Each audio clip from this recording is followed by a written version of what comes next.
the day with Eala, that's been a talk, and which is understandable. There's some players coming from respective countries, like she's coming from Philippines, which is now a big deal. She's been the biggest ever, tennis player from that country, which is a big country, and there's a big interest.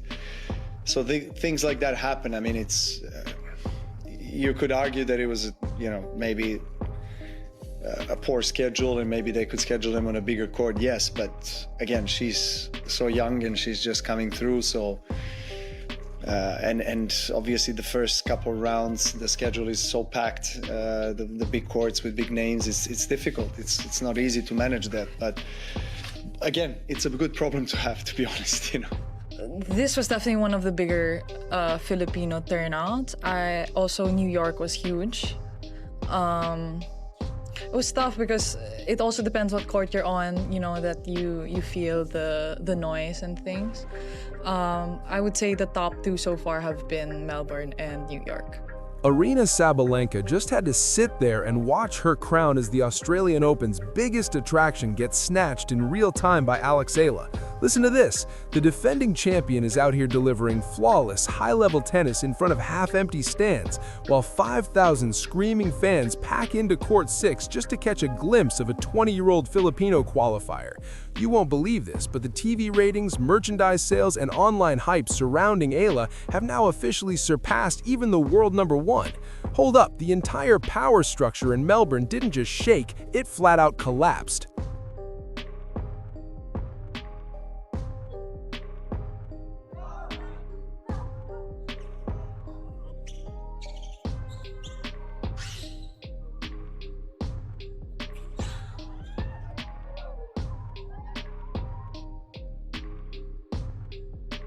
So let me ask you this. Do you think Eala's explosion in popularity is real superstar energy?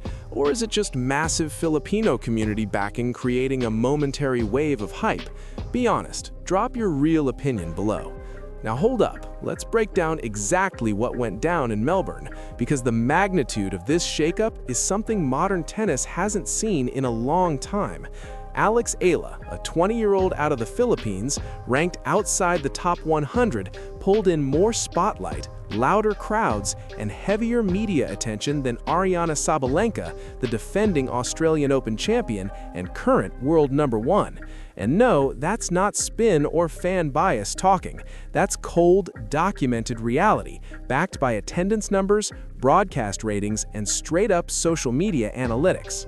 Incredible match, and I tried my very best. I was fighting till the very last point. I had my opportunities. Feels like I missed a couple, but I mean, it's tennis, Today you're a loser, tomorrow you're a winner. So hopefully I'll be more of a winner this season than a loser. So hoping right now and praying. Sabalenka is out here playing absolute championship-level tennis on center court with prime scheduling and those high-end broadcast slots everyone dreams of. She's crushing opponents with her signature power game, serving aces and blasting ground strokes exactly like the world expected her to. And yet, she's doing all of this in front of half-empty stands, empty seats glaring from the crowd. Meanwhile, Eala is over on the outer courts, the kind normally reserved for early rounds, and she's drawing insane crowds that forced extra security because fan-blowing. Tournament officials confirmed that Court 6, which holds around 1,500, had over 5,000 fans showing up. There was no way everyone fit. They overwhelmed the facility, and security logs show fire safety limits were exceeded by 300%.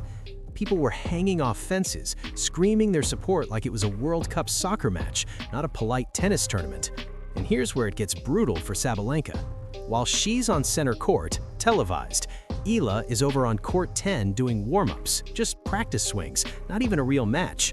Yet viewership data from Southeast Asia and the Pacific shows 40% more people were watching Eala's drills than Sabalenka's actual match.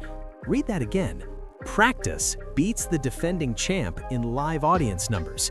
This stat has advertisers and tournament organizers freaking out because it's a massive shift in what actually drives tennis viewership. It's no longer about ranking or results, it's about who connects emotionally with huge demographics that didn't care about tennis before. The contrast between these two players is staggering. Sabalenka sits in press conferences getting grilled about fan bases instead of her own performance. She answers perfectly, technically flawless, and reporters ignore her to ask about the Filipino sensation taking over just 50 yards away. That has to sting. You're world number one, defending champ, playing the best tennis of your life, and you're being treated like a side character in someone else's story. The queen is watching her crown slip away live, and there's nothing she can do. Because this isn't about tennis skill, it's about culture, connection, and momentum. Melbourne Park has been transformed. Usually, Grand Slam crowds are a rainbow of flags from dozens of nations. This year, an ocean of red, blue, and yellow. Filipino flags everywhere. The chanting is deafening, even drowning out the PA system on nearby courts. The vibe is more like a Davis Cup battle for national pride than an individual tournament. Sabalenka is peak tennis perfection, physically dominant, ruthlessly efficient, but that makes her distant, cold, and somewhat predictable. Fans know she'll likely win, and perfection kills suspense. Eala is the opposite, the underdog battling physical disadvantages, fighting tooth and nail for every point. She's much smaller than most of her opponents, so she makes up for it with next-level tactics and defensive smarts honed at the Rafael Nadal Academy. Every rally feels like a do-or-die moment. Every victory hits like a full-on upset. The tension is built into her matches automatically because nobody truly expects her to win. And beyond the court, Eala carries a symbolic weight that Sabalenka can't touch. For millions across Southeast Asia, in the Philippines especially, Eala proves that their athletes belong in the global spotlight. She's not just playing tennis, she's representing a culture, showing that you can rise from a developing nation with minimal infrastructure and challenge the best in the world. Sabalenka fights for trophies and ranking points. Eala fights for recognition and national pride. That emotional difference is why her popularity scales have tipped so heavily. A Sabalenka ace gets polite applause, an Eala winner brings people to tears. The emotional pull is entirely different.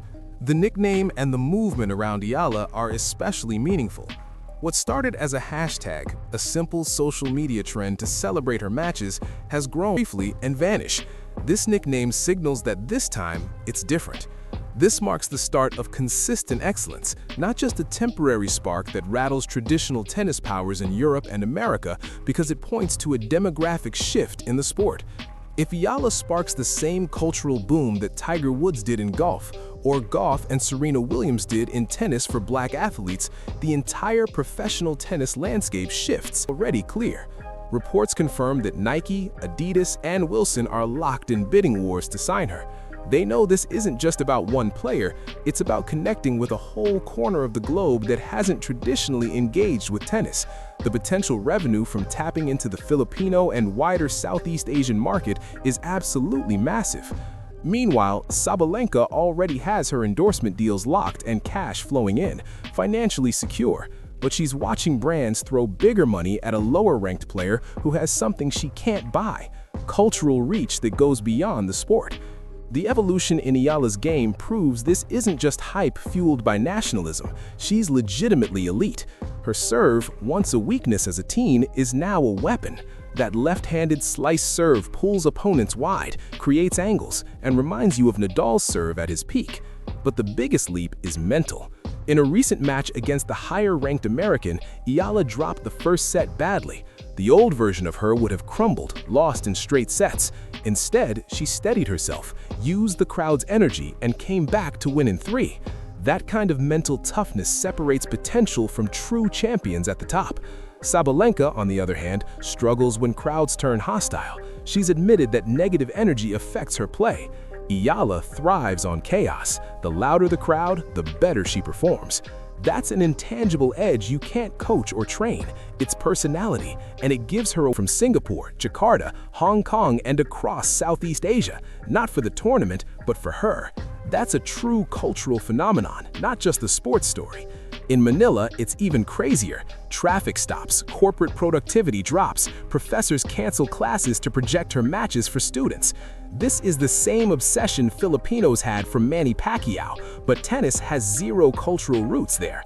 The fact that Eala generates this kind of response in a foreign sport shows how massive her symbolic importance is.